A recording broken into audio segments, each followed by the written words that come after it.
प्यारे बच्चों, आज हम पढ़ेंगे मल्हार पुस्तक में दी गई मातृभूमि कविता सरलार्थ, प्रश्नोत्तर, प्रश्न अभ्यास यानी संपूर्ण पाठ। सबसे पहले सप्रसंग सरलार्थ करेंगे इसका। पहला पद, ऊंचा खड़ा हिमालय आकाश चूमता है, नीचे चरण तले झुक नित सिंधु झूमता है। गंगा यमुना त्रिवेणी नदियां लहर रही हैं, जगमग छटा निराली पग पग छह रही है। नित्य का अर्थ प्रतिदिन पग पग चरणों में। सबसे पहले शब्दांश लिखेंगे इसका। ऊंचा रही है। प्रसंग प्रस्तुत पद हिंदी की छठी कक्षा की पुस्तक मल्हार में दी गई कविता मातृभूमि से लिया गया है। इसके कवि श्री सोहनलाल द्विवेदी जी। इसमें कवि अपनी मातृभूमि की वंदना कर रहा है। सरलार्थ फिर दोनों पद का।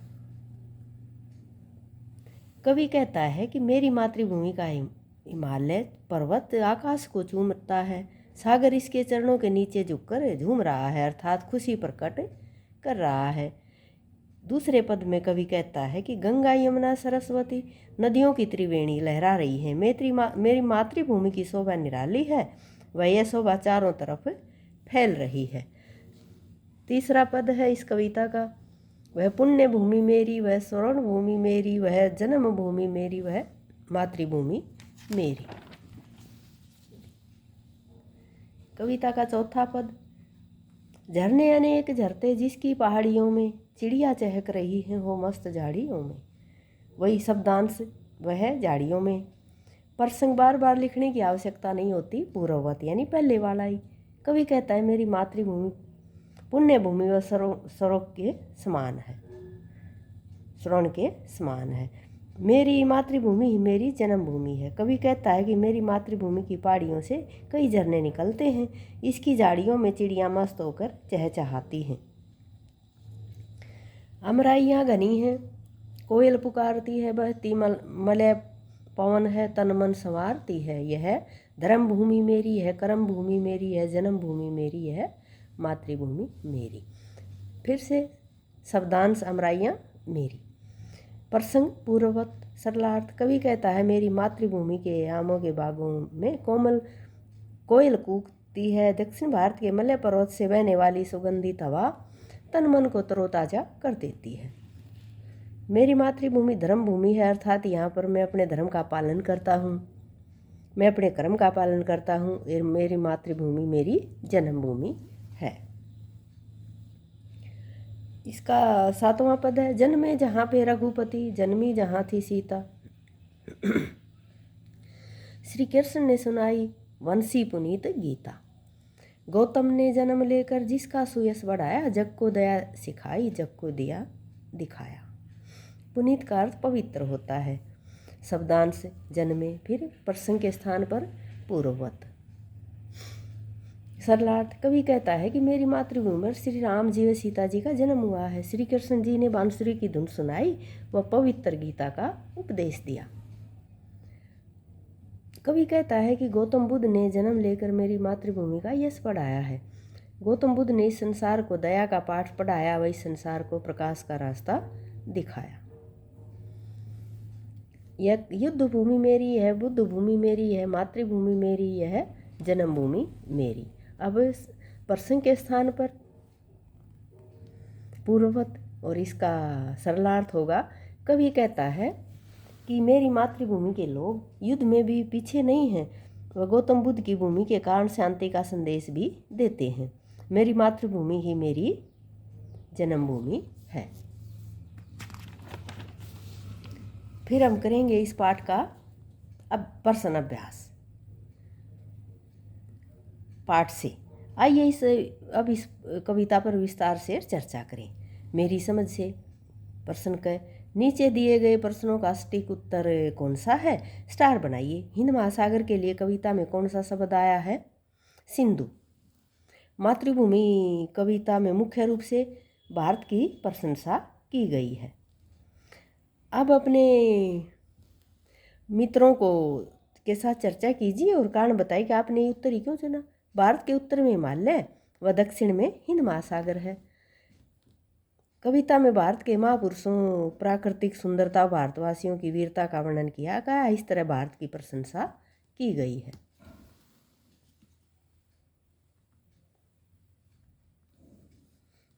अगला प्रश्न दिया हुआ इसमें, आओ मिलान करें।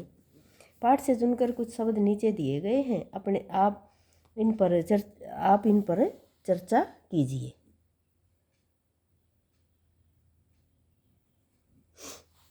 और उसके सही अर्थों या संदर्भों से मिलाइए। इसके लिए शब्दकोश, इंटरनेट या शिक्षकों की सहायता ले सकते हैं। इस तरह से हिमालय भारत की उत्तरी सीमा पर फैली पर्वतमाला।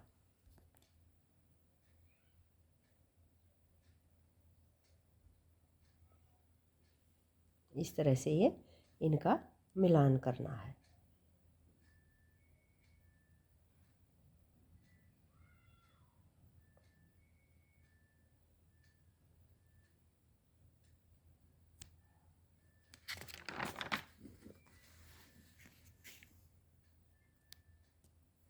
अगला प्रश्न इसमें दिया हुआ है,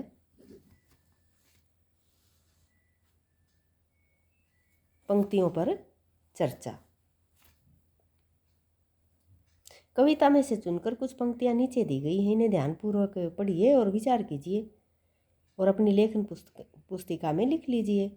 या युद्ध भूमि मेरी है, बुद्ध भूमि मेरी, मातृभूमि मेरी है, जन्मभूमि मेरी। इन पंक्तियों का अर्थ है, मेरी मातृभूमि पर कई युद्ध हुए व महात्मा बुद्ध ने एकता, भाईचारे, संयम व शांति का संदेश दिया है। मेरी मातृभूमि ही मेरी जन्मभूमि है। पेज नंबर 5 पर दिया सोच विचार के लिए। कविता को एक बार फिर पढ़िए और निम्नलिखित के बारे में पता लगाकर लेखन पुस्तिका में लिखिए। कोयल कहाँ रहती है? आम के बाग में। तन मन कौन संवारती है? दक्षिण भारत के मल्य पर्वत से आने वाली शीतल व सुहावनी हवा तन मन को संवारती है। मन भी खुश, तन स्वस्थ रहता है और मन भी खुश हो जाता है। झरने कहाँ बहते हैं? हमारे देश की पहाड़ियों से कई झरने बहते हैं। श्री कृष्ण ने क्या सुनाया? श्री कृष्ण ने बांसुरी की मधुर धुन सुनाई। उन्होंने महाभारत के युद्ध में गीता का उपदेश दिया। अगला प्रश्न इसमें आएगा कि गौतम बुद्ध ने किसका यश बढ़ाया? गौतम बुद्ध ने भारत भूमि पर जन्म लेकर भारत का यश बढ़ाया। उन्होंने संसार को सभी प्राणियों पर दया दिखाने का संदेश दिया। नदियाँ लहर रही हैं, पग पग छह रही हैं। लहर का अर्थ होता पानी का हिलोरा और उमंग, वेग, जोश। छहर का अर्थ होता बिखरना, छितरना, छिटकना। पता लगाइए कहाँ कहाँ छह रही है, किसका पानी लहरा रहा है। नदियों का पानी नहरों द्वारा पूरे देश में छह रहा है और नदियों का पानी लहरा रहा है।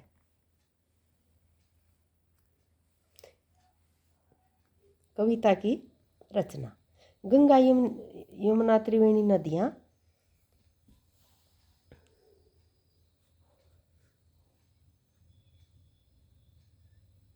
ये जो है ना, यहाँ पर यमुना सरस्वती भी आना था। यमुन शब्द का यहाँ यमुना नदी, जैसे ये दिया हुआ है ना यमुन, इसका अर्थ है यमुना ये। और इसलिए कभी कभी कविता की लय और गति के लिए इस तरह से शब्दों को बदल देते हैं। ध्यान से पढ़ोगे तो बहुत सी विशेषताएं देखने मिलेंगी।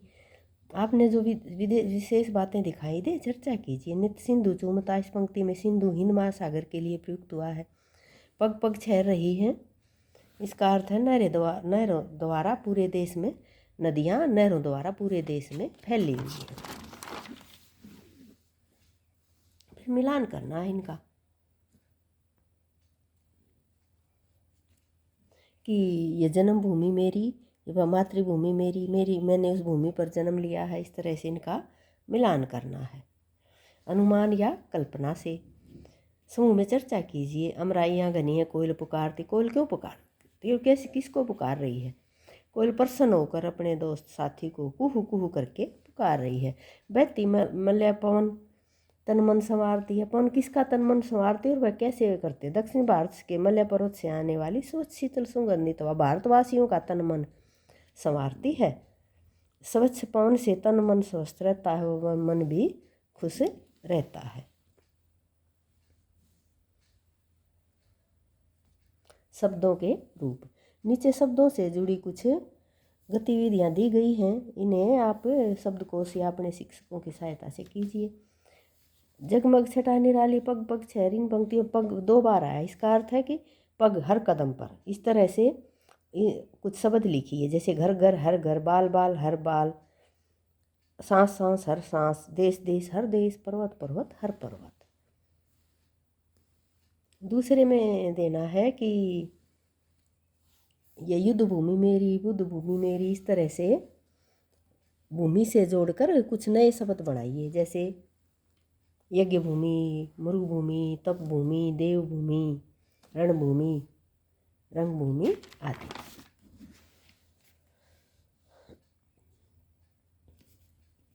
थोड़ा भिन्न थोड़ा समान, नीचे दी गई पंक्तियों में पढ़िए। जग को दया दिखाई, जग को दिया दिखाया। दया और दिया में एक मात्रा का अंतर है, लेकिन इनका अर्थ पूरी तरह से बदल गया है।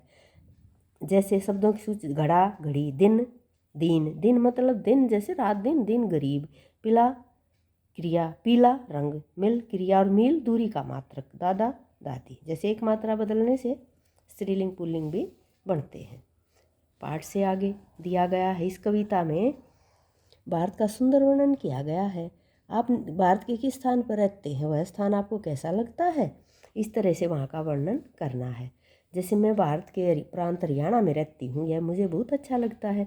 यह मैदानी इलाका है, दाल रोटी खिचड़ी दूध व दूध से बने पदार्थ यहाँ का भोजन है। यहाँ मुख्य भोजन है जलेबी, यहाँ की मुख्य मिठाई। यहाँ गर्मी सर्दी बहुत पड़ती है। गुरुग्राम, रोहतक, हिसार आदि यहाँ के प्रमुख शहर हैं।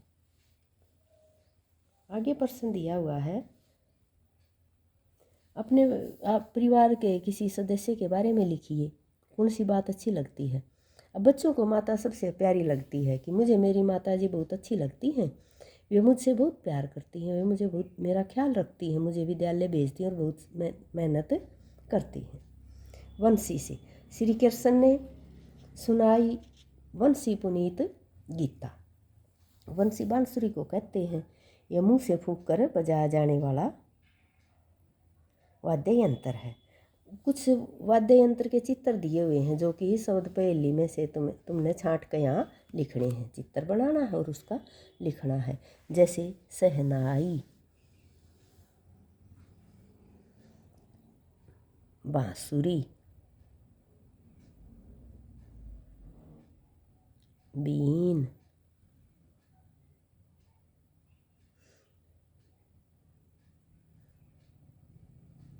इस तरह से इनको अलगोजा, ये भी होता है एक वाद्य यंत्र।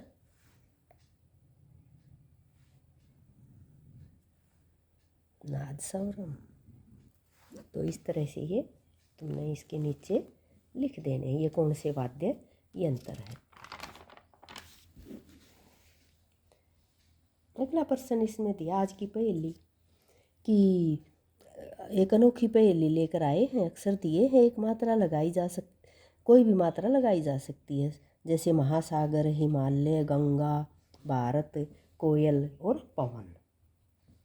झरोखे से वंदे मातरम, जो हमारा राष्ट्रगान है, उसका सरलार्थ हिंदी में यहाँ पर दिया गया है।